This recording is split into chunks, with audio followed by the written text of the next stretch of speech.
हिरेन गुप्ता जी देहरादून, लश्करी में। चंचल शर्मा जी गाजियाबाद से। राधे। महाराज जी, आप दोनों का एक जैसा ही प्रश्न था कि कह रहे हैं कि प्रभु की पूर्ण शरणागति महाराज जी कैसे प्राप्त होती है, उपासक को किन किन बातों का ध्यान रखना होगा? नवधा भक्ति की जब हम अपने अंदर अनुष्ठान वृत्ति रखते हैं तो हमें भगवान के प्रति पूर्ण शरणागति प्राप्त हो जाती है। आत्मसमर्पण का मतलब होता है पूर्ण शरणागति। श्रवण, कथन, सुमिरन, सेवन, चितलामहि, अर्चन, बंदन, अरुदासंतन, सख्य और आत्मा समर्पण, ये नवलक्षण भक्ति बढ़ाई तब तिन प्रेम लक्षणा पाई। पाई रस भक्ति गूढ़ जुग जुग जग, दुर्लभ भव इंद्रादि विधिम। जो देवराज इंद्र और ब्रह्मा को भी दुर्लभ है, वो सुख प्राप्त होता है शरणागत को, पर तब जब नवधा भक्ति। श्रवणम, कीर्तनम, स्मरणम, विष्णुपाद सेवनम, अर्चनम, बंदनम, दास्यम, सख्य, आत्मनिवेदनम। आत्मनिवेदन का मतलब होता है पूर्ण समर्पण। जब हम बहुत भगवान की लीला कथा सुनते हैं, कीर्तन नाम कीर्तन करते हैं, भगवान की कथा करते हैं, स्वयं भगवान को कथा सुनाते हैं, स्मरण करते हैं, हर समय नाम जप का स्मरण, भगवान की अर्चना वंदना करते हैं, भगवान के प्रति दास्य भाव रखते हैं, भगवान ही हमारे मित्र हैं, और भगवान के प्रति पूर्ण आत्मसमर्पण, मन वचन कर्म तनुवांग मनोभिर अमलई शुभम तो वाश्रिता। शरीर से, मन से, वाणी से और स्वयं से भगवान की शरणागति प्राप्त हो जाती है जब 9 प्रकार की भक्ति का अनुष्ठान किया जाता है। सावधानी ये है कि हमारे अंदर विकारों की प्रबलता है और उस प्रबलता में हम अधर्माचरण कर देते हैं। अधर्माचरण होने से भक्ति में रुचि नहीं रहती। इसलिए कुत्सित वाद विकार है परधन सुनसिख मंद परती बंचु, मेरी सो भैया कृष्ण गुण संचु। यदि तुम्हें भगवान की भक्ति का भाव हृदय में आया है तो कुत्सित वाद, गंदी बातें बोलना बंद करो। जैसे किसी की निंदा करना है, किसी को दुख देने वाले वचन बोलना है, झूठ बोलना है, कपट भरे वचन बोलना है, ये अगर भक्ति करनी है तो कुत्सितवाद, हरिवंश महाप्रभु कह रहे हैं, इसका त्याग करना होता है। वाणी से पवित्र बोलो, मृदु बोलो, सत्य बोलो, हितकर बोलो, कम बोलो। ज्यादा बोलने से व्यर्थ की वार्ता होती है। कुत्सितवाद विकार है, विकार 6 हैं, काम, क्रोध, लोभ, मोह, मद, मत्सर, षड विकार।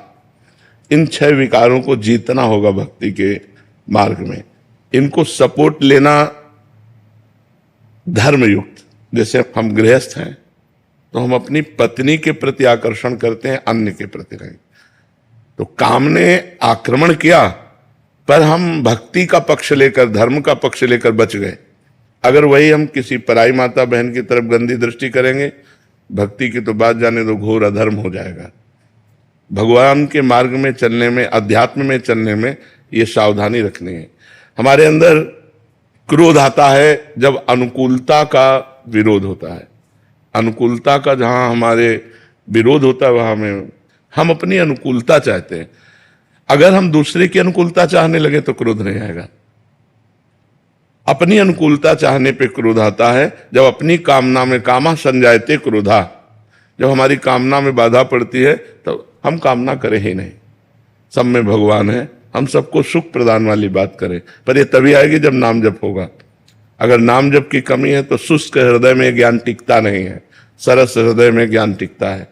हमारा हृदय शुष्क हो गया है, विषयों का सेवन करते करते, संसार का चिंतन करते करते शुष्क हृदय हो गया है। इसको द्रवित करना है भगवान की कथा से, भगवान के नाम जप करने से, भगवान की चरण सेवा से, भगवत भाव से, सबकी सेवा करने से।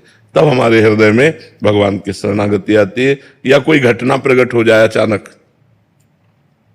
जिन जिन का हम आश्रय लिए वो सब हमें ठुकरा दें, हमारे पास कोई आश्रय न रह जाए और फिर साधु समागम मिल जाए तो सहज में भगवान की शरणागति हो जाती है। 2 प्रकार से, एक विवेक के द्वारा संसार के राग का त्याग करते हुए, नवधा भक्ति का अनुष्ठान करते हुए भगवान की शरणागति, और एक भगवान की कृपा से ऐसी प्रतिकूलता प्राप्त हो गई, कोई अपना नहीं, जिधर देखो उधर ठोकर तिरस्कार, कोई हमारा साथ नहीं दे रहा, फिर संत संग मिल जाए तो रास्ता भगवान का खुल गया, तो हृदय से भगवान की शरण में हो जाता है और फिर उसके अंदर भक्ति का प्रादुर्भाव हो जाता है। तो भगवान कृपा करें, या तो विवेक के द्वारा शरणागति दे और या फिर कोई घटना प्रकट करें। बहुत कठिन है भगवान की शरणागति। हम एक मनुष्य का आश्रय ले सकते हैं, रुपये का आश्रय ले सकते हैं, भगवान का आश्रय। जैसे गजेंद्र के ऊपर घटना घटी, गजराज कथा सुने ना गजेंद्र की। गजेंद्र, उसके परिवार ने साथ दिया, उसको घसीटने की कोशिश की, लेकिन ग्राह इतना बलवान कि 1000 वर्ष तक युद्ध होता रहा। परिवार के लोग सब छोड़ के चले गए, अब अकेला गजराज। अब वो जलचर जीव, अब वो थलचर जीव। वो बार बार जल में घसीटने से उसकी शक्ति क्षीण हो गई।